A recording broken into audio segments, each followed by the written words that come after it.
El estruendo de las olas ahoga los golpes de los tambores. Los mástiles se doblan, las cuerdas están tensas como cuerdas a punto de romperse. La tormenta sobre el mar Mediterráneo desgarra el cielo, y miles de legionarios rezan a dioses a los que nunca pidieron clemencia. Pero ¿quién reza más fuerte? ¿Los guerreros o los marineros? Porque a bordo de estos barcos, sus destinos están entrelazados en uno solo, el destino de Roma. Y mientras el mar arroja las trirremes al abismo, una pregunta nos atormentará hasta el final de esta historia. ¿Cómo soportaban la furia del mar las personas acostumbradas a la tierra? Los historiadores escriben que durante las guerras púnicas, la flota romana alcanzó una escala increíble, más de 300 barcos y más de 100.000 personas a bordo. Polibio señaló que durante la expedición a Sicilia, una tormenta cerca del cabo Camarina destruyó casi toda la flota. No fue una batalla, sino una lucha contra la naturaleza, y los romanos perdieron. En estas naves no solo había remeros, sino también legionarios, combatientes terrestres que eran transformados temporalmente en marineros. Era como obligar a los tigres a nadar. Roma llamaba a estos guerreros classiarii, soldados de la flota, a quienes a menudo arrojaban al abismo marino sin experiencia ni preparación. Imaginen que están de pie en la cubierta de una quinquerreme, un coloso de 50 metros con 5 filas de remos. El aire es tenso por la resina, el sudor y el miedo. Una ola se estrella contra la proa como un ariete y la espuma salada golpea la cara. Abajo, en las oscuras bodegas, cientos de remeros se sientan de 3 en 3 en un solo remo, atados a los bancos para no ser arrastrados por la borda. Oyen cómo el barco cruje, como si un gigante gimiera de dolor. El término que definía el orden de movimiento de tales naves era ordo remorum, la formación de remos. Este marcaba el ritmo de toda una máquina, donde cada mano y cada músculo servía a una sola respiración. Rompan el ritmo y el barco se rompe, como un hueso bajo un golpe. La tormenta para un marinero romano no era solo una calamidad, era una prueba de su cuerpo y espíritu. Tácito escribió que el mareo quebraba a los legionarios más que cualquier herida. Náuseas, deshidratación, miedo, todo esto privaba de fuerza incluso a los veteranos que habían pasado por decenas de campañas terrestres. Y aún así, los romanos no renunciaron a los mares. Veían en ellos no el caos, sino un camino hacia el poder, la gloria, el pan de Egipto y el oro de Oriente. Precisamente, el mar debía unir el imperio, pero primero había que aprender a soportarlo. Las excavaciones en Ostia, el antiguo puerto de Roma, revelaron ánforas encontradas en almacenes hundidos. Su contenido se había petrificado, como el tiempo: trigo, aceite, resina. Todo esto seguía rutas donde cada tormenta podía convertirse en tragedia, y detrás de cada barril había personas que tenían que luchar no solo contra el mar, sino también contra sí mismas. El legionario, acostumbrado a marchar bajo el sol abrasador, en el mar se convertía en prisionero del vaivén. No podía apoyarse en tierra, no podía enderezarse bajo el peso del escudo. Aquí su enemigo no era el hierro, sino la ola. Plutarco escribió que los marineros, sufriendo de mareo, no rogaban por la salvación, sino por la muerte, porque el cuerpo dejaba de obedecer. Y aún así, cuando la tormenta retrocedía, estas mismas personas volvían a levantar los remos, secaban sus capas y seguían adelante, porque el deber hacia Roma estaba por encima del miedo. Les enseñaron a soportar el dolor, pero el mar les enseñó a soportar la impotencia. Cuando el cielo se desgarraba sobre el mar Mediterráneo, los romanos comprendieron por primera vez: el poder del imperio no se mide solo por la cantidad de espadas, sino también por la cantidad de personas capaces de sobrevivir a la tormenta. Pero el mar no perdona ni la valentía ni la disciplina, y la siguiente ola ya se alzaba en el horizonte, aquella que cambiaría para siempre el destino de la flota romana. El amanecer sobre Ostia no es el comienzo del día, sino una prueba de nervios. En los muelles hierve el trabajo, gritos de capataces, el chirrido de las poleas, el olor a alquitrán y resina fresca. Aquí, entre cientos de barcos, los legionarios no se convierten en combatientes, sino en estibadores, carpinteros, remeros. Cada uno sabe, lo que les espera más allá del horizonte es más terrible que cualquier enemigo, porque el mar no acepta juramentos. Los historiadores escriben que antes de grandes campañas como la expedición a Cartago en el año 256 a.C., Roma preparaba flotas enteras de cientos de naves. Según diversas fuentes, hasta 30.000 guerreros se convertían en classiari, soldados de la flota. Eran los mismos legionarios, simplemente vestidos con túnicas cortas y sandalias, capaces de adherirse a la cubierta incluso bajo un aguacero. Su tarea era luchar después del desembarco, pero primero tenían que sobrevivir en el barco. Las provisiones se tomaban con precisión de onza, por persona, 2 ánforas de agua, 1,5 libras de galletas, un poco de vino y un trozo de carne de cerdo salada. Todo esto se guardaba en barriles que luego servían de asientos durante la tormenta. Los arqueólogos encontraron en Ostia y Cartago restos de tales barriles con nombres de legionarios grabados, como si de antemano firmaran sus propios ataúdes. La persona principal en el barco no era el capitán, sino el navarjus, un comandante naval, la mayoría de las veces un liberto con experiencia en navegaciones, reclutado ya en tiempos de la guerra contra Cartago.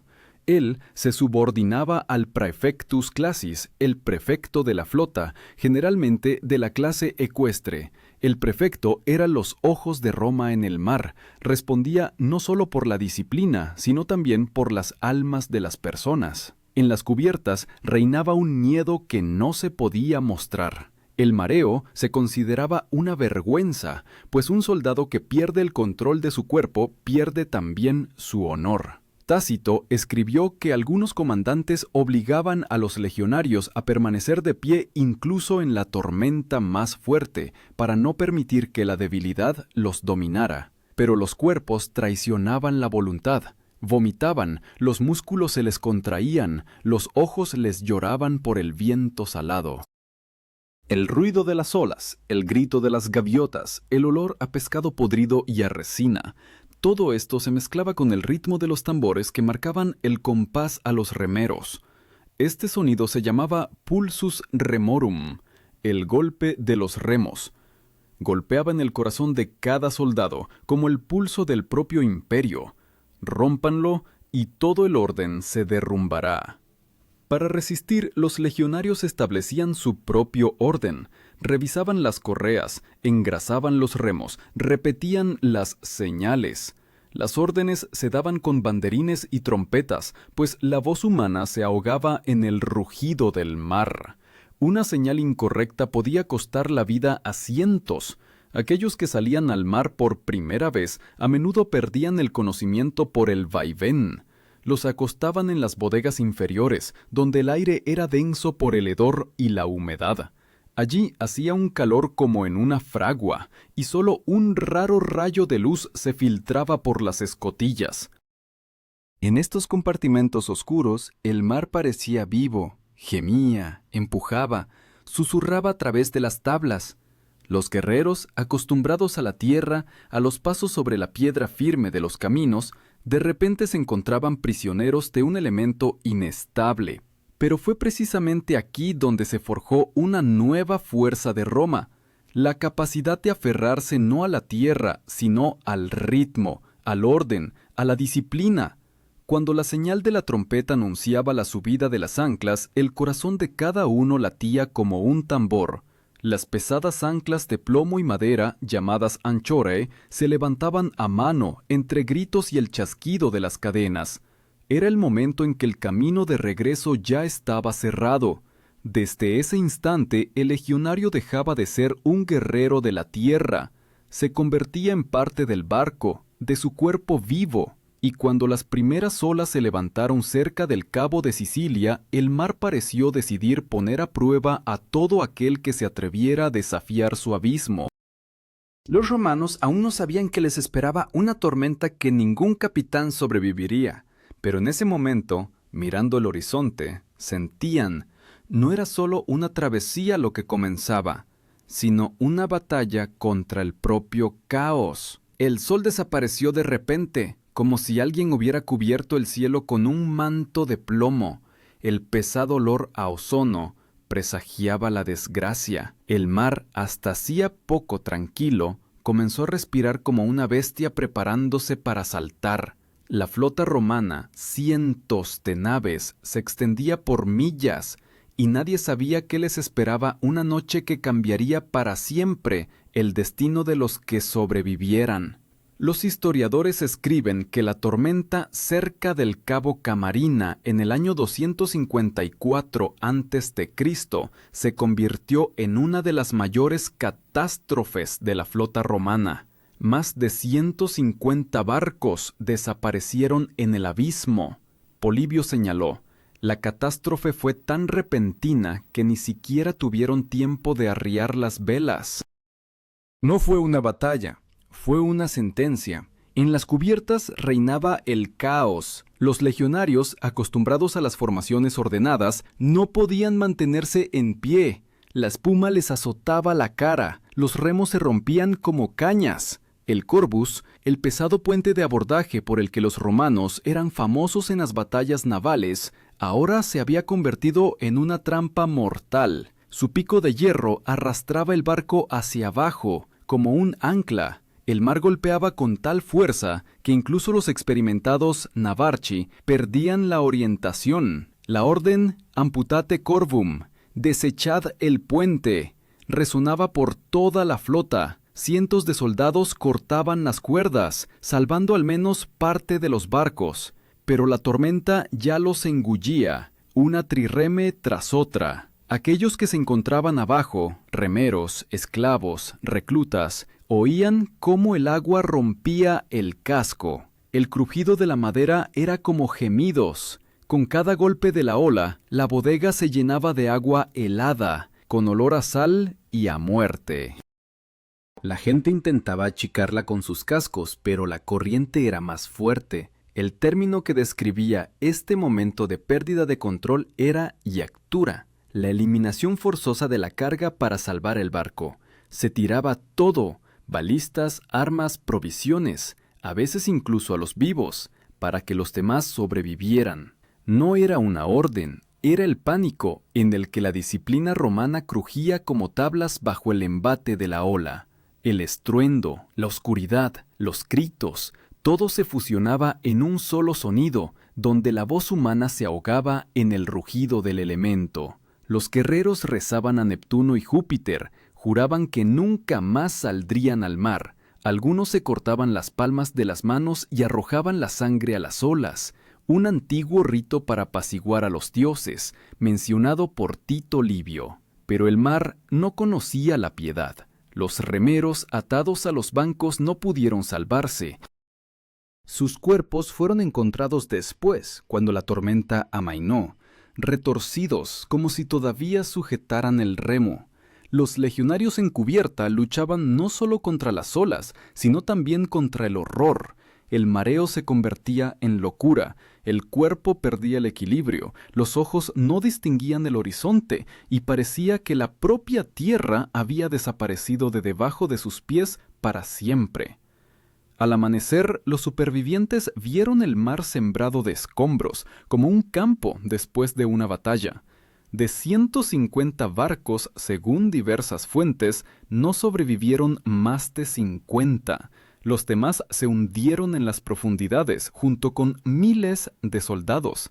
Ningún enemigo había causado a Roma una pérdida semejante. Plutarco escribió que después de esta tormenta, los romanos comprendieron por primera vez que el mar no obedece las leyes del imperio. Pero, como siempre sucedía, en lugar de miedo, eligieron la perseverancia. Pocos años después, construyeron de nuevo una flota, más grande, más pesada, más fuerte.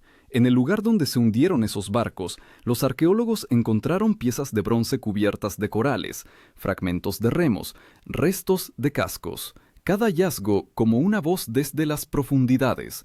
Estuvimos aquí, intentamos sobrevivir. Cuando la tormenta retrocedió, los legionarios supervivientes yacían en las cubiertas, exhaustos, temblorosos, con los rostros pálidos, pero en sus ojos no se reflejaba el miedo, sino la comprensión. Si habían sobrevivido a esto, sobrevivirían a todo. El mar los había purificado de la debilidad. Ahora conocían el precio de la supervivencia, y por delante les esperaba la tierra, pero no la salvación. Porque incluso después de la tormenta, el mar no soltaba a aquellos que una vez habían mirado a su abismo. La noche cubrió el mar Mediterráneo tan rápidamente como si la propia oscuridad hubiera decidido participar en la batalla. La tormenta se intensificaba con cada ráfaga de viento. Las olas se elevaban por encima de los mástiles y parecía como si el mar hubiera decidido volcar el cielo. La gente en las cubiertas gritaba, pero el viento les arrancaba las palabras de la boca, sin permitirles siquiera morir con una oración en los labios. En ese instante, cada legionario comprendió: no hay enemigo más terrible que el elemento, donde no hay línea de frente ni posibilidad de retirada. Los historiadores escribieron que durante esta tormenta, los romanos se enfrentaron a algo que ningún reglamento, ningún orden de marcha había previsto. Polibio describió cómo los capitanes intentaban mantener la formación, alineando los barcos, pero las olas rompían la formación más rápido de lo que se daban las órdenes. La disciplina, que había sido el orgullo de Roma, perdía su sentido. Cada barco era ahora un mundo aparte, una tragedia aparte. En el corazón de este abismo se encontraban las quinquerremes, enormes naves, el orgullo de la flota romana. Su poder se convirtió en su perdición. 5 filas de remos significaban que el casco era más pesado y menos estable. Cuando una ola golpeaba de lado, todo el barco se volcaba, y cientos de cuerpos encadenados a los remos caían juntos. Esto se llamaba catástrofe navalis, naufragio. Aquellos que sobrevivieron abajo intentaron subir por las escotillas, pero eran arrastrados por el reflujo del agua. Uno de los cronistas romanos escribió: la gente desaparecía como si la mano del propio Neptuno los arrastrara.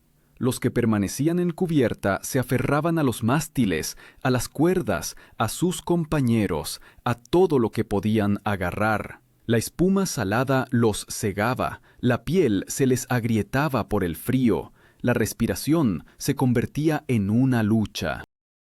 El prefecto de la flota, el praefectus classis, debería haber dado la señal de retirada, pero las luces de los faros no eran visibles, las trompetas no sonaban, los banderines se perdían en la oscuridad. En ese momento, el mando dejó de existir, la gente actuaba por instinto. Un barco iba a la deriva, otro viraba contra el viento. Un error mortal, pues la vela se llenaba y volcaba la nave al instante. Tácito escribió que algunos comandantes obligaban a los legionarios a permanecer de pie incluso en la tormenta más fuerte, para no permitir que la debilidad los dominara. Pero los cuerpos traicionaban la voluntad, vomitaban. Los músculos se les contraían, los ojos les lloraban por el viento salado, el ruido de las olas, el grito de las gaviotas, el olor a pescado podrido y a resina. Todo esto se mezclaba con el ritmo de los tambores que marcaban el compás a los remeros. Este sonido se llamaba pulsus remorum, el golpe de los remos. Golpeaban el corazón de cada soldado, como el pulso del propio imperio. Rómpanlo, y todo el orden se derrumbará. Para resistir, los legionarios establecían su propio orden, revisaban las correas, engrasaban los remos, repetían las señales. Las órdenes se daban con banderines y trompetas, pues la voz humana se ahogaba en el rugido del mar. Una señal incorrecta podía costar la vida a cientos. Aquellos que salían al mar por primera vez a menudo perdían el conocimiento por el vaivén. Los acostaban en las bodegas inferiores, donde el aire era denso por el hedor y la humedad. Allí hacía un calor como en una fragua, y solo un raro rayo de luz se filtraba por las escotillas. En estos compartimentos oscuros el mar parecía vivo, gemía, empujaba, susurraba a través de las tablas. Los guerreros, acostumbrados a la tierra, a los pasos sobre la piedra firme de los caminos, de repente se encontraban prisioneros de un elemento inestable. Pero fue precisamente aquí donde se forjó una nueva fuerza de Roma, la capacidad de aferrarse no a la tierra, sino al ritmo, al orden, a la disciplina. Cuando la señal de la trompeta anunciaba la subida de las anclas, el corazón de cada uno latía como un tambor.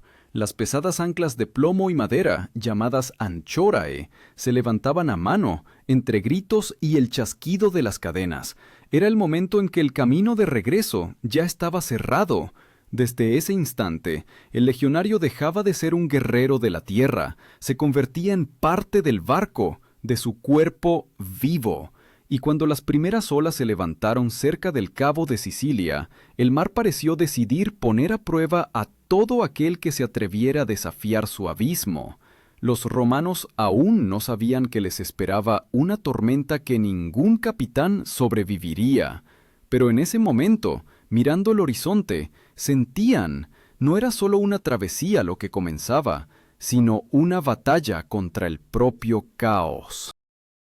El sol desapareció de repente, como si alguien hubiera cubierto el cielo con un manto de plomo. El pesado olor a ozono presagiaba la desgracia. El mar, hasta hacía poco tranquilo, comenzó a respirar como una bestia preparándose para saltar. La flota romana, cientos de naves, se extendía por millas, y nadie sabía qué les esperaba una noche que cambiaría para siempre el destino de los que sobrevivieran. Los historiadores escriben que la tormenta cerca del cabo Camarina en el año 254 a.C. se convirtió en una de las mayores catástrofes de la flota romana. Más de 150 barcos desaparecieron en el abismo. El mar yacía inmóvil, como cansado de su propia furia. Por todas partes, escombros, remos, tablas, jirones de velas. La espuma salada chapoteaba suavemente en las costas de Sicilia, donde las olas arrojaban cuerpos.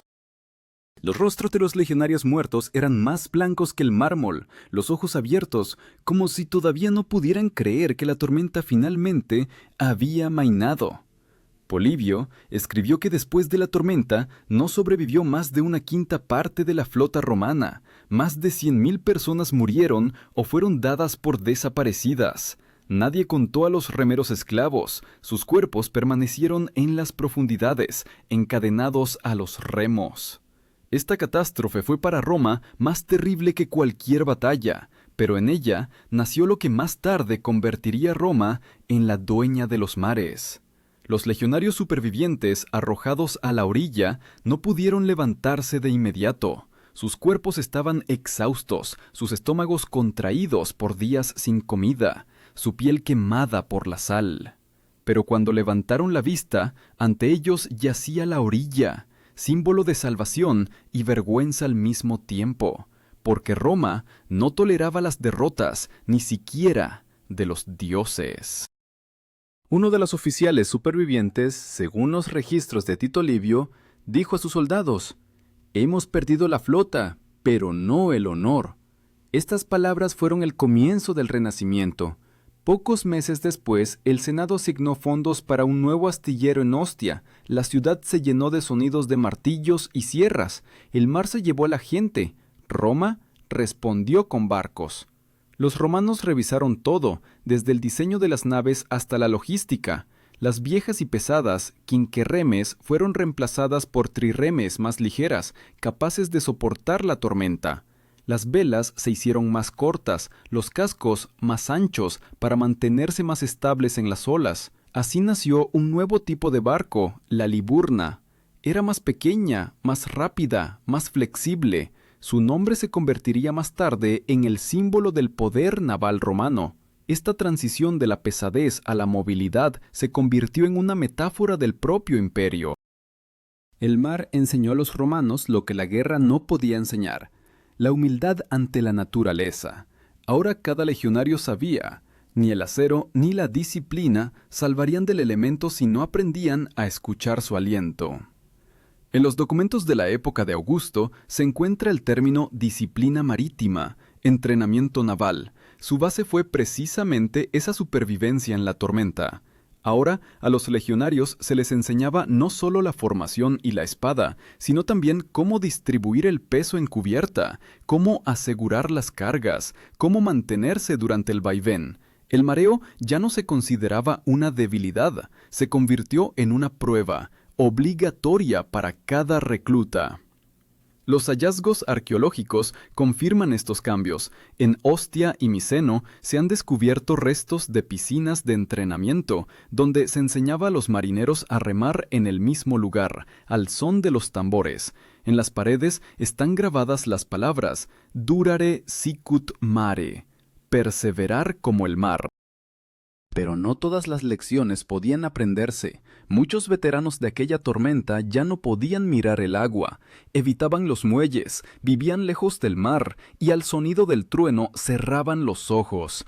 Plutarco escribió que la tormenta dejó en sus almas una huella que el tiempo no borraría. Sin embargo, fueron precisamente estas personas que habían pasado por el infierno de las olas, quienes se convirtieron en mentores de una nueva generación de marineros.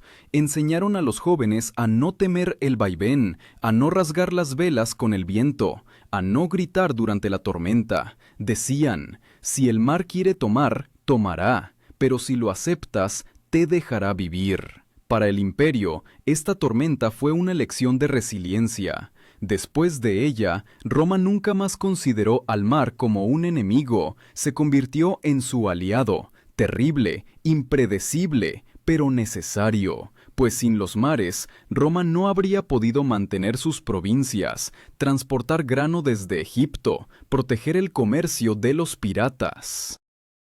Así nació una nueva flota, no de madera y bronce, sino de la experiencia humana. Cada barco se construía ahora con el recuerdo de los caídos, cada salida al mar iba acompañada de un ritual. Una gota de vino se derramaba en el agua, una ofrenda a Neptuno. Los arqueólogos encontraron ánforas con inscripciones, Pro Vita, por la vida. Estas palabras se convirtieron en un amuleto marino. Y aún así, a pesar de la nueva fuerza, el recuerdo de aquella tormenta vivía en cada uno que pisaba la cubierta. Cada golpe de ola recordaba, el mar no perdona la confianza, ofrece un camino, pero exige respeto. Al atardecer de aquel día, cuando la tormenta finalmente amainó, los legionarios supervivientes encendieron hogueras en la orilla. El fuego se reflejaba en las olas, y parecía que el mar les respondía con su propia luz. En este diálogo silencioso, toda la historia de Roma, orgullo, sufrimiento y el eterno anhelo de conquistar lo que no se somete al poder. Pero la verdadera revelación aún esperaba por delante, pues años después la tormenta volvería a hacerse sentir y obligaría al imperio a recordar el precio que pagó para aprender a mantenerse a flote. Pasaron décadas, pero el estruendo de aquella tormenta seguía resonando en el corazón de Roma, incluso cuando el imperio floreció bajo Augusto, incluso cuando las legiones estaban en las costas de Britania. El mar todavía recordaba a aquellos que perecieron en sus profundidades. Cada barco que salía de Ostia llevaba consigo no solo cargas y guerreros, sino también la sombra de aquella noche en que Roma descubrió por primera vez que no todo en el mundo se sometía a su voluntad. En los campos de entrenamiento de los nuevos marineros ahora comenzaban con relatos sobre la tormenta de Camarina. Los viejos clasiarii pronunciaban estas palabras con respeto, como el nombre de un general caído. Decían, el mar no es un enemigo, es un examinador. Estas sencillas palabras se convirtieron en parte de la doctrina naval romana, definiendo el comportamiento de la flota por siglos. Los historiadores señalan que fue precisamente después de aquella catástrofe cuando Roma se convirtió no solo en poseedora de una flota, sino en una potencia marítima en todo el sentido de la palabra. La creación de bases permanentes, Miceno, Rávena, Bayas, fue la respuesta a aquella lección. Aquí surgieron los primeros cuarteles para marineros, almacenes de provisiones, velas de reserva. Todo esto nació no de la soberbia, sino del recuerdo de la derrota. El prefecto de la flota ahora era considerado no solo un comandante, sino un guardián del mar. su juramento comenzaba con las palabras «que los dioses me concedan la razón en la tormenta». Este título, Praefectus Classis, se convirtió en un símbolo no de fuerza, sino de responsabilidad, pues quien dirige la flota dirige las vidas de miles de personas que se han confiado al elemento. Los hallazgos arqueológicos confirman que, hacia finales del siglo I de nuestra era, la vida marítima de los legionarios se volvió cotidiana. En sus hogares se encontraban amuletos marinos, conchas y talismanes en forma de delfines, símbolo de supervivencia. Y en las inscripciones en piedra a menudo aparecía la palabra supervixit, sobrevivió. Se convirtió en una distinción honorífica, no menos importante que una medalla por valor. Pero detrás de este brillo externo se ocultaba el recuerdo del dolor. El mareo, que antes se consideraba una debilidad, ahora se estudiaba y se trataba. Los médicos de la época aconsejaban beber vino con vinagre y mantener la vista en el horizonte, la primera receta conocida contra el vaivén. Celso mencionaba que la resistencia al mar ahora se consideraba una virtud tan grande como la habilidad con la espada. Y aún así, incluso con experiencia y conocimientos, cada tormenta seguía siendo una prueba. Los romanos aprendieron a leer el cielo, a navegar por las estrellas, a tener en cuenta la dirección de los vientos, pero cuando el viento rugía en el aparejo, incluso los veteranos curtidos sentían cómo un antiguo miedo se alzaba en su pecho. Pues el mar les recordaba: todo lo construido por manos humanas puede desaparecer en una sola noche. Plutarco escribió que los marineros, después de las tormentas, a menudo realizaban sacrificios, no por miedo, sino por gratitud. Arrojaban al agua pan, vino, a veces monedas de bronce, una señal de reconocimiento de que la vida les había sido devuelta no por ellos mismos, sino por la voluntad de los dioses. En estos sencillos rituales resonaba una sabiduría nacida del sufrimiento. No se puede conquistar lo que debe ser aceptado. El mar se convirtió en el espejo del imperio. Cuando Roma crecía, la flota se multiplicaba. Cuando Roma temblaba, los barcos se hundían. Y al final, cuando el imperio comenzó a desmoronarse, bajo el asedio de los bárbaros, los mares volvieron a reclamar lo suyo. Las bases se vaciaron. Los barcos se pudrieron en los diques y solo las tormentas seguían golpeando las costas, como un recordatorio. Todo vuelve al elemento. Los historiadores modernos, al estudiar los rastros de antiguos naufragios en la costa de Sicilia, encontraron algo asombroso: ánforas con el símbolo del águila, cascos de bronce cubiertos de corales. En algunos de ellos se veían arañazos, letras grabadas a mano antes de la muerte: SPQR, el Senado y el pueblo de Roma, símbolo de poder y símbolo de futilidad. Y aún así, en esta historia no hay derrota, hay superación, pues cada uno que sobrevivió a la tormenta se convirtió en prueba viviente de que el ser humano es capaz de soportar incluso aquello que no puede comprender. Los romanos aprendieron no a temer los mares, sino a vivir con ellos. Su flota sobrevivió siglos e incluso después de la caída del imperio, los principios de la disciplina marítima, el entrenamiento naval, sentaron las bases de las tradiciones marítimas de Europa. Cuando miramos la superficie lisa del mar Mediterráneo hoy, parece pacífica, pero bajo esta superficie la historia de miles de vidas entregadas a los vientos. Cada aliento de ola es el recuerdo de aquellos que remaron contra el destino, que lucharon contra el mareo, contra el cansancio, contra el horror ante la inmensidad.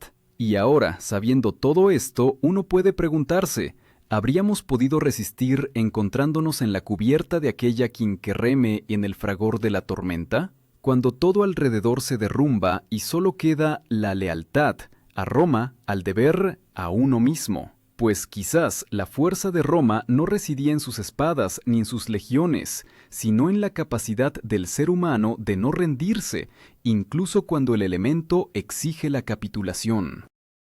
El mar se llevó a los mejores, pero fueron precisamente ellos quienes hicieron eterno al imperio, porque donde un barco se rompe, nace el carácter, y en cada ola que rompe contra la orilla, todavía resuena el eco de aquel antiguo juramento: durare sicut mare, perseverar como el mar.